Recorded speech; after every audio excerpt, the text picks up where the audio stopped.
welcome back to my channel. So to this video we're going to go through another chapter of the story. So this is going to be chapter 4. It's entitled Deliverance. And we're going to go over Moses being born, the plagues, the Exodus, the Red Sea being crossed, and wilderness wanderings. So as always, I show you guys the timeline, or at least I try to. It's not wanting to focus. Anyway, that's the timeline. There we go. So I will get started on this. It's probably going to be roughly about the same as the last video I did. This one is 15 pages, just like the last one, so we'll get rolling. Now Joseph and all his brothers and all that generation died. But the Israelites were exceedingly fruitful. They multiplied greatly, increased in numbers, and became so numerous that the land was filled with them. Then a new king, to whom Joseph meant nothing, came to power in Egypt. Look, he said to his people, the Israelites have become far too numerous for us. Come, we must deal shrewdly with them, or they will become even more numerous, and if war breaks out, will join our enemies, fight against us, and leave the country. So they put slave masters over them to oppress them with forced labor, and they built Pithom and Ramesses as store cities for Pharaoh. But the more they were oppressed, the more they multiplied and spread, so the Egyptians came to dread the Israelites and worked them ruthlessly. They made their lives bitter with harsh labor and brick and mortar, and with all kinds of work in the fields. In all their harsh labor, the Egyptians worked them ruthlessly. The Pharaoh gave this order to all people. Every Hebrew boy that is born you must throw into the Nile, but let every girl live. Now a man of the tribe of Levi married a Levite woman, and she became pregnant and gave birth to a son. When she saw that he was a fine child, she hid him for 3 months. But when she could hide him no longer, she got a papyrus basket for him and coated it with tar and pitch. Then she placed the child in it and put him among the reeds along the bank of the Nile. His sister stood at a distance to see what would happen to him. Then Pharaoh's daughter went down to the Nile to bathe, and her attendants were walking along the river bank. She saw the basket among the reeds and sent her female slave to get it. She opened it and saw the baby. He was crying, and she felt sorry for him. "This is one of the Hebrew babies," she said. Then his sister asked Pharaoh's daughter, "Shall I go and get one of the Hebrew women to nurse the baby for you?" "Yes, go," she answered. So the girl went and got the baby's mother. Pharaoh's daughter said to her, "Take this baby and nurse him for me, and I will pay you." So the woman took the baby and nursed him. When the child grew older, she took him to Pharaoh's daughter, and he became her son. She named him Moses, saying, "I drew him out of the water." One day, after Moses had grown up, he went out to where his own people were and watched them at their hard labor. He saw an Egyptian beating a Hebrew, one of his own people. Looking this way and that, seeing no one, he killed the Egyptian and hid him in the sand. The next day he went out and saw 2 Hebrews fighting.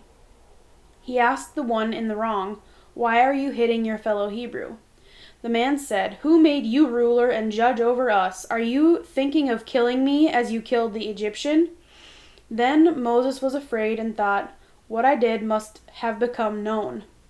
When Pharaoh heard of this, he tried to kill Moses, but Moses fled from Pharaoh and went to live in Midian, where he sat down by a well. Now a priest of Midian had 7 daughters, and they came to draw water and fill the troughs to water their father's flock. Some shepherds came along and drove them away, but Moses got up and came to their rescue and watered their flock. When the girls returned to Reuel, their father, he asked them, "Why have you returned so early today?" They answered, "An Egyptian rescued us from the shepherds. He even drew water for us and watered the flocks." "And where is he?" Reuel asked his daughters. "Why did you leave him? Invite him to have something to eat." Moses agreed to stay with the man who gave his daughter Zipporah and Moses in marriage. Zipporah gave birth to a son, and Moses named him Gershom, saying, "I have become a foreigner in foreign land." During that long period, the king of Egypt died. The Israelites groaned in their slavery and cried out, and their cry for help because their slavery went up to God. God heard their groaning, and he remembered his covenant with Abraham, with Isaac, and with Jacob. So God looked on the Israelites and was concerned about them. Now Moses was tending the flock of Jethro, his father-in-law, the priest of Midian. And he led the flock to the far side of the wilderness and came to Horeb, the mountain of God. There the angel of the Lord appeared to him in flames of fire from within a bush. Moses saw that though the bush was on fire, it did not burn up. So Moses thought, I will go over and see this strange sight, why the bush does not burn up. When the Lord saw that he had gone over to look, God called to him from within the bush, Moses! Moses! And Moses said, Here I am. Do not come any closer, God said. Take off your sandals, for the place where you are standing is holy ground. Then he said, I am the God of your father, the God of Abraham, the God of Isaac, and the God of Jacob. And at this Moses hid his face, because he was afraid to look at God. The Lord said, I have indeed seen the misery of my people in Egypt. I have heard them crying out because of their slave drivers, and I am concerned about their suffering. So I have come down to rescue them from the hand of the Egyptians, and to try to bring them out of that land into a good and spacious land, a land flowing with milk and honey, the home of the Canaanites, Hittites, Amorites, Perizzites, Hivites, and Jebusites. And now the cry of the Israelites has reached me, and I have seen the way the Egyptians are oppressing them. So now go, I am sending you to Pharaoh to bring my people, the Israelites, out of Egypt. But Moses said to God, Who am I that I should go to Pharaoh and bring the Israelites out of Egypt? And God said, I will be with you, and this will be the sign to you that it is I who have sent you. When you have brought the people out of Egypt, you will worship God on this mountain. Moses said to God, Suppose I go to the Israelites and say to them, The God of your fathers has sent me to you, and they ask me, What is his name? Then what shall I tell them? God said to Moses, I am who I am. This is what you are to say to the Israelites. I am has sent me to you. God also said to Moses, Say to the Israelites, The Lord, the God of your fathers, the God of Abraham, the God of Isaac, and the God of Jacob, has sent me to you. This is my name forever, the name you shall call me from generation to generation. Moses said to the Lord, Pardon your servant, Lord. I have never been eloquent, neither in the past nor since you have spoken to your servant. I am slow of speech and tongue.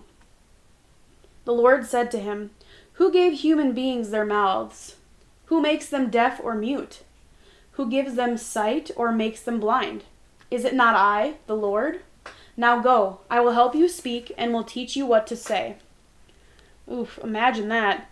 God tells you, I'm the one who gives it to you, so you don't believe that I'll prepare you and give you the tools for that? Man, if I were Moses, I'd be like, sheesh, this guy's right. Okay. But Moses said, Pardon your servant, Lord. Please send someone else. Then the Lord's anger burned against Moses, and he said, What about your brother, Aaron the Levite? I know he can speak well. He is already on his way to meet you, and he will be glad to see you. You shall speak to him and put words in his mouth. I will help both of you speak, and will teach you what to do. He will speak to the people for you, and it will be as if he were your mouth, and as if you were God to him. But take this staff in your hand, so you can perform the signs with it. The Lord said to Aaron, Go into the wilderness to meet Moses. So he met Moses at the mountain of God and kissed him. Then Moses told Aaron everything the Lord had sent him to say, and also about all the signs he had commanded him to perform. Moses and Aaron brought together all the elders of the Israelites, and Aaron told them everything the Lord had said to Moses. He also performed the signs before the people, and they believed. And when they heard that the Lord was concerned about them and had seen their misery, they bowed down and worshipped. Unfortunately, things didn't go so well with Moses and Aaron's first audience with Pharaoh. He not only refused their request to let the people of Israel hold a festival to the Lord in the wilderness, but he also made their slave labor even more difficult. Without reducing their production of bricks, they would have to find their own straw to mix in with the clay.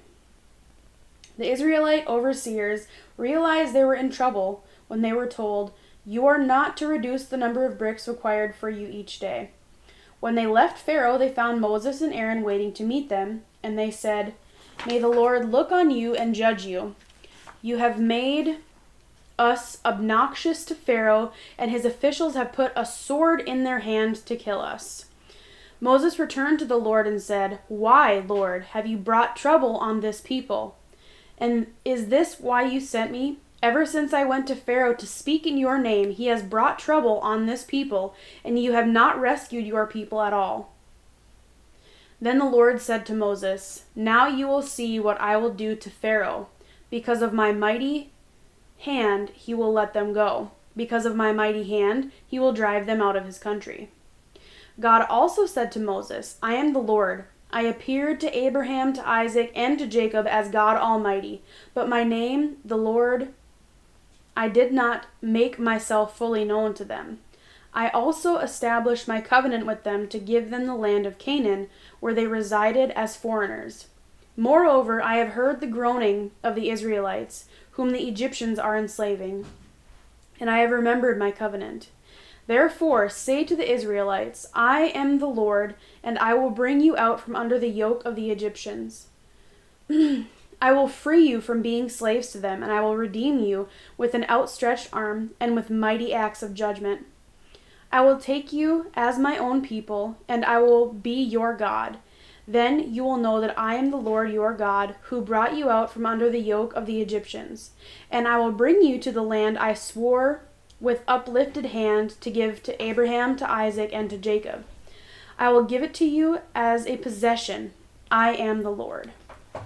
The Lord said to Moses and Aaron, "When Pharaoh says to you, 'Perform a miracle,' then say to Aaron, 'Take your staff and throw it down before Pharaoh, and it will become a snake.'" So Moses and Aaron went to Pharaoh and did just as the Lord commanded. Aaron threw his staff down in front of Pharaoh and his officials, and it became a snake. Pharaoh then summoned wise men and sorcerers, and the Egyptian magicians also did the same things by their secret arts. Each one threw down his staff, and it became a snake. But Aaron's staff swallowed up their staffs. Yeah, suck on that. Yet Pharaoh's heart became hard, and he would not listen to them, just as the Lord had said. Then the Lord said to Moses, "Pharaoh's heart is unyielding. He refuses to let the people go. Go to Pharaoh in the morning as he goes out to the river. Confront him on the bank of the Nile, and take in your hand the staff that was changed into a snake. Then say to him, 'The Lord, the God of the Hebrews, has sent me to say to you, let my people go so that they may worship me in the wilderness.' But until now you have not listened. This is what the Lord says. By this you will know that I am the Lord. With the staff that is in my hand, I will strike the water of the Nile, and it will be changed into blood. The fish in the Nile will die, and the river will stink. The Egyptians will not be able to drink its water."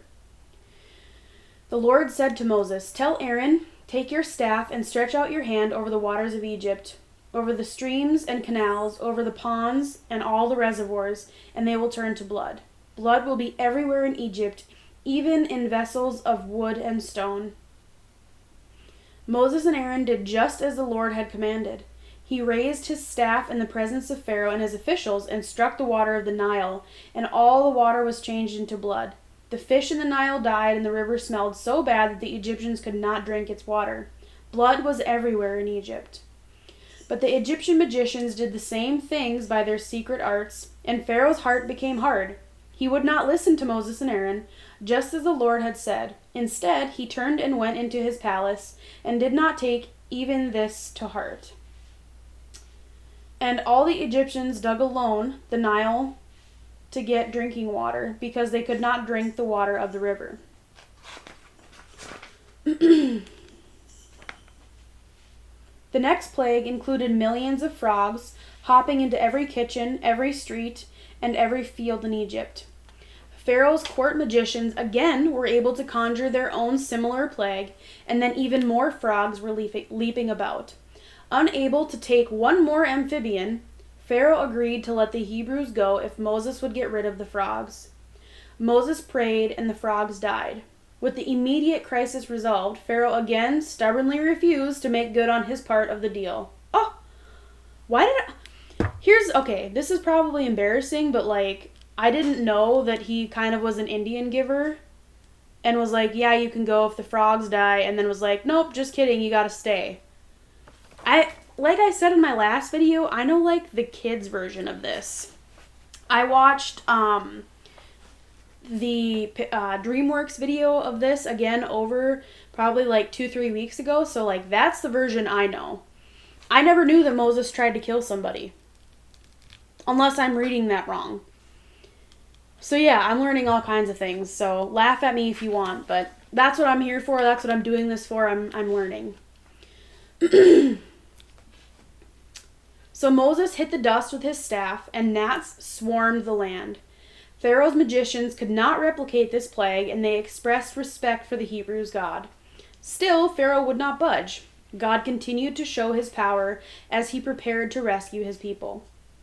The cycle continued through plagues that included swarms of flies, a disease that killed livestock, terrible boils that afflicted people and animals, thunderstorms with destructive hail, devouring locusts, and frightening time of darkness. After each devastating plague, Pharaoh assured Moses that he could leave with the people, but later he would change his mind. I just don't get it. Why, if you know that you can just let these people go and then all the crap stops, why would you not do that? Why would you continue to inflict suffering on yourself and people? Anyway, continuing on. But the Lord hardened Pharaoh's heart, and he was not willing to let them go. Pharaoh said to Moses, "Get out of my sight. Make sure you do not appear before me again. The day you see my face, you will die." "Just as you say," Moses replied, "I will never appear before you again." Now the Lord had said to Moses, "I will bring one more plague on Pharaoh and on Egypt. After that, he will let you go from here, and when he does, he will drive you out completely." I know what this last plague is, and it's dude, you could have avoided this if you just put your pride aside for 2 seconds and were yep, this is enough, and let him go. So Moses said, "This is what the Lord says. About midnight I will go throughout Egypt. Every firstborn son in Egypt will die. From the firstborn son of Pharaoh who sits on the throne, to the firstborn son of the female slave who is at her handmill, and all the firstborn of the cattle as well." I didn't know that cattle too. That's crazy. "There will be loud wailing throughout Egypt, worse than there has ever been or ever will be again. But among the Israelites, not a dog will bark at any person or animal. Then you will know that the Lord makes a distinction between Egypt and Israel. All these officials of yours will come to me, bowing down before me and saying, 'Go, you and all the people who follow you. After that, I will leave.' Then Moses, hot with anger, left Pharaoh. The Lord said to Moses and Aaron in Egypt, 'This month is to be for you the first month of your year. Tell the whole community of Israel that on the 10th day of this month, each man is to take a lamb for his family, one for each household.'" Okay, so I'm just realizing Moses told Pharaoh what was going to happen before it happened. So he had the opportunity to be yeah, that sounds pretty horrible.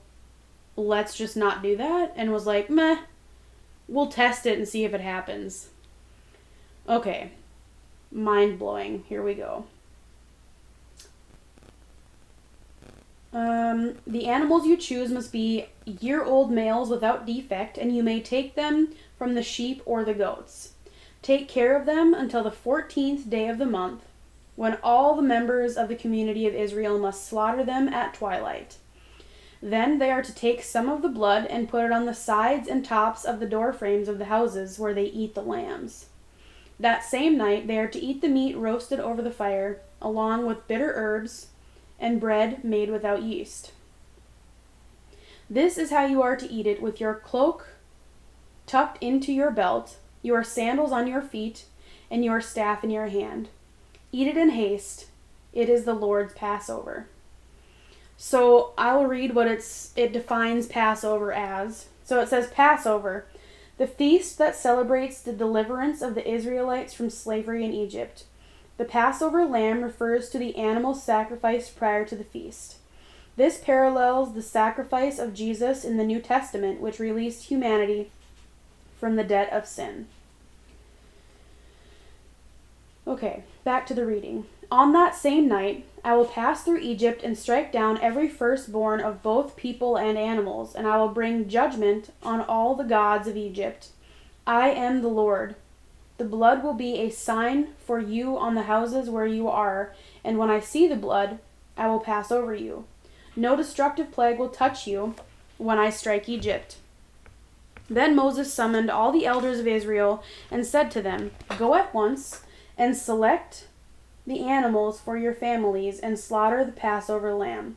Take a bunch of hyssop, dip it into the blood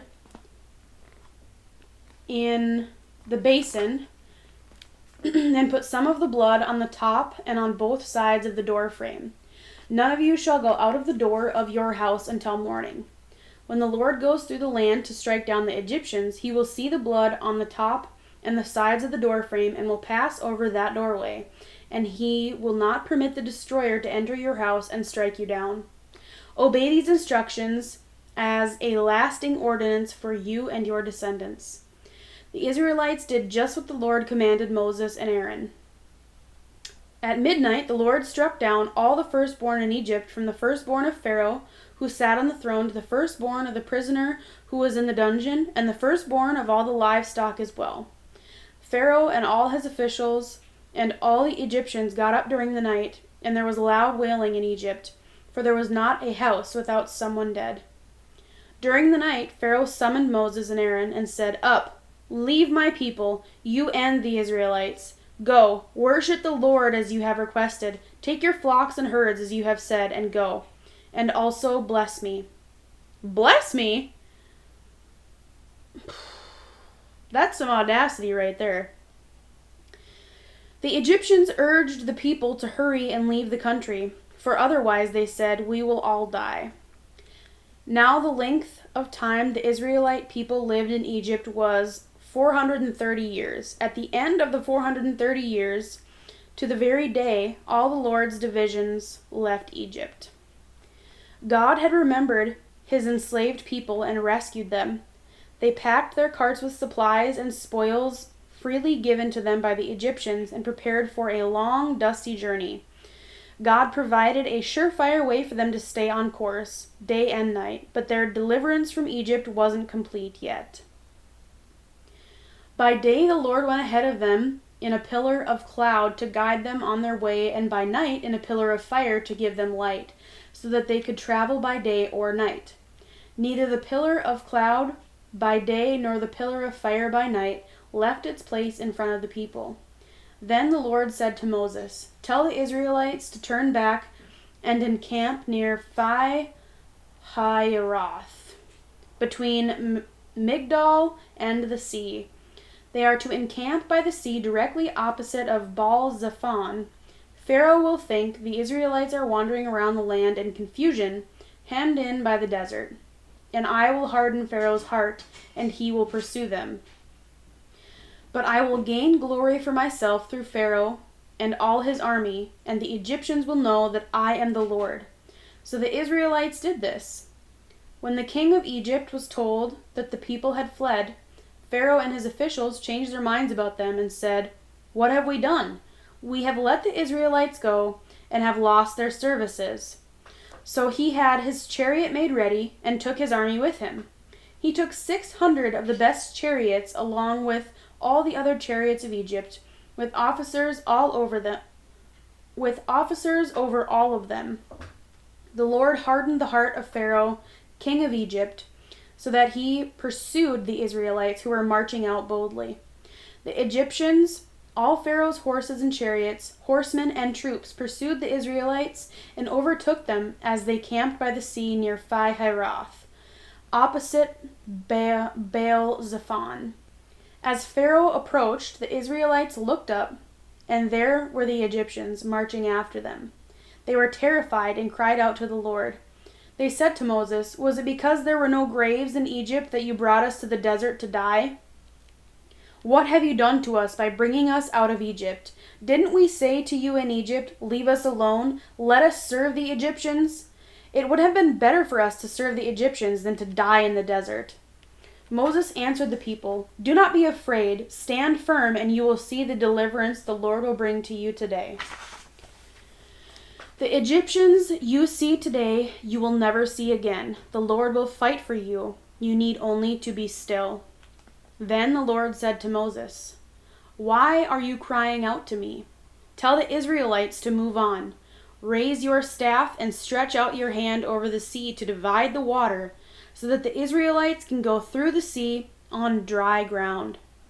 I will harden the hearts of the Egyptians so that they will go in after them, and I will gain glory through Pharaoh and all his army, through his chariots and his horsemen. The Egyptians will know that I am the Lord when I gain glory through Pharaoh, his chariots, and his horsemen." Then the angel of God, who had been traveling in front of Israel's army, withdrew and went behind them.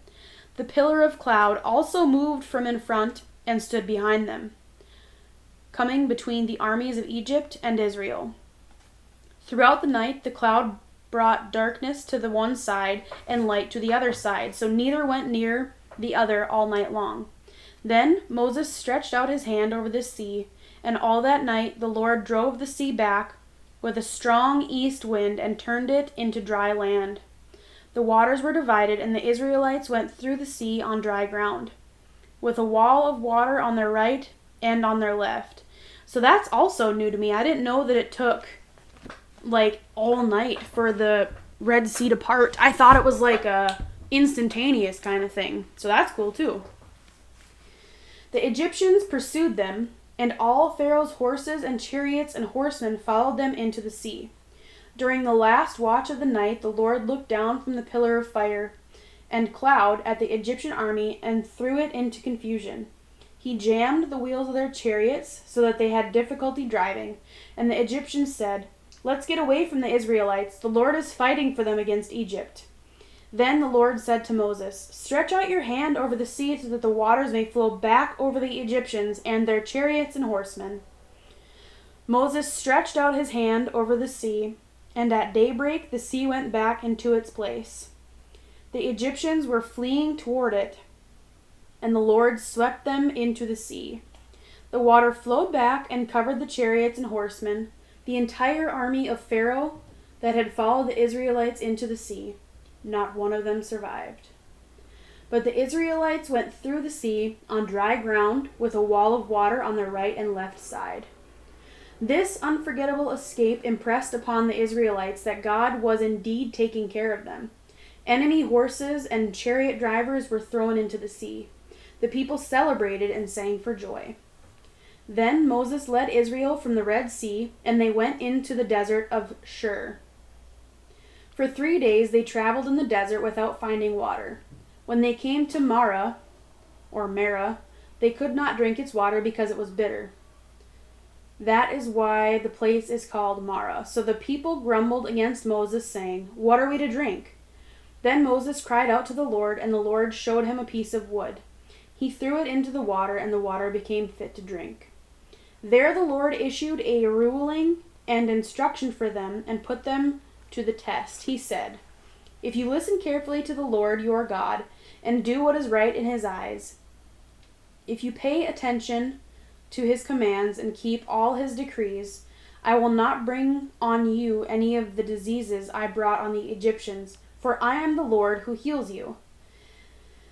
Then they came to Elim, where there were 12 springs and 70 palm trees, and they camped there near the water. The whole Israelite community set out from Elim and came to the desert of Sin, which is between Elim and Sinai, on the 15th day of the 2nd month after they had come out of Egypt. In the desert, the whole community grumbled against Moses and Aaron. The Israelites said to them, "If only we had died by the Lord's hand in Egypt. There we sat around pots of meat and ate all the food we wanted, but you have brought us out into this desert to starve this entire assembly to death." So Moses and Aaron said to all the Israelites, "In the evening you will know that it was the Lord who brought you out of Egypt, and in the morning you will see the glory of the Lord, because he has heard your grumbling against him. Who are we that you should grumble against us?" Moses also said, "You will know that it was the Lord when he gives you meat to eat in the evening, and all the bread you want in the morning, because he has heard your grumbling against him. Who are we? You are not grumbling against us, but against the Lord." Then Moses told Aaron, "Say to the entire Israelite community, 'Come before the Lord, for he has heard your grumbling.'"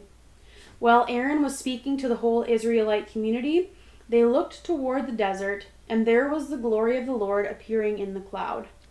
The Lord said to Moses, "I have heard the grumbling of the Israelites. Tell them, at twilight you will eat meat, and in the morning you will be filled with bread. Then you will know that I am the Lord your God." That evening quail came and covered the camp, and in the morning there was a layer of dew around the camp. When the dew was gone, thin flakes like frost on the ground appeared on the desert floor. When the Israelites saw it, they said to each other, "What is it?" For they did not know what it was. Moses said to them, "It is the bread the Lord has given to you to eat." The people called these honey-tasting crackers manna, which sounds like "what is it?" They all received exactly as much as they needed for each day. On the 6th day of the week, they gathered a double portion, for no manna fell on the 7th day, the holy day set apart for rest and worship. And so the people learned to trust God to provide for them and lead them to a new land. Well, not quite. The whole Israelite community set out from the desert of Sin, traveling from place to place as the Lord commanded. They camped at Rephidim, but there was no water for the people to drink, so they quarreled with Moses and said, "Give us water to drink." Moses replied, "Why do you quarrel with me? Why do you put the Lord to the test?" But the people were thirsty for water there, and they grumbled against Moses. They said, "Why did you bring us up out of Egypt to make us and our children and livestock die of thirst?" Then Moses cried out to the Lord, "What am I to do with these people? They are almost ready to stone me." The Lord answered Moses, "Go out in front of the people. Take with you some of the elders of Israel, and take in your hand the staff with which you struck the Nile, and go.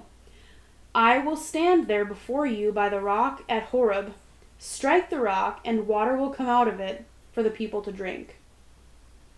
So Moses did this in the sight of the elders of Israel, and he called the place Massah and Meribah, because the Israelites quarreled and because they tested the Lord, saying, "Is the Lord among us or not?"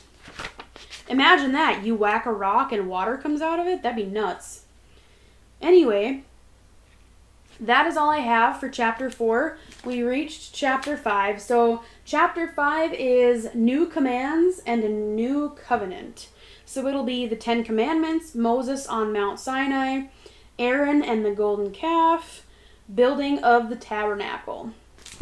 So that is all I have for you. I hope that you enjoyed it and learned something like I did. Maybe you're not as ignorant as me. I hope that you enjoy these videos. I hope that it's not too long for you. Thanks for being here. We will see you in the next video, and God bless.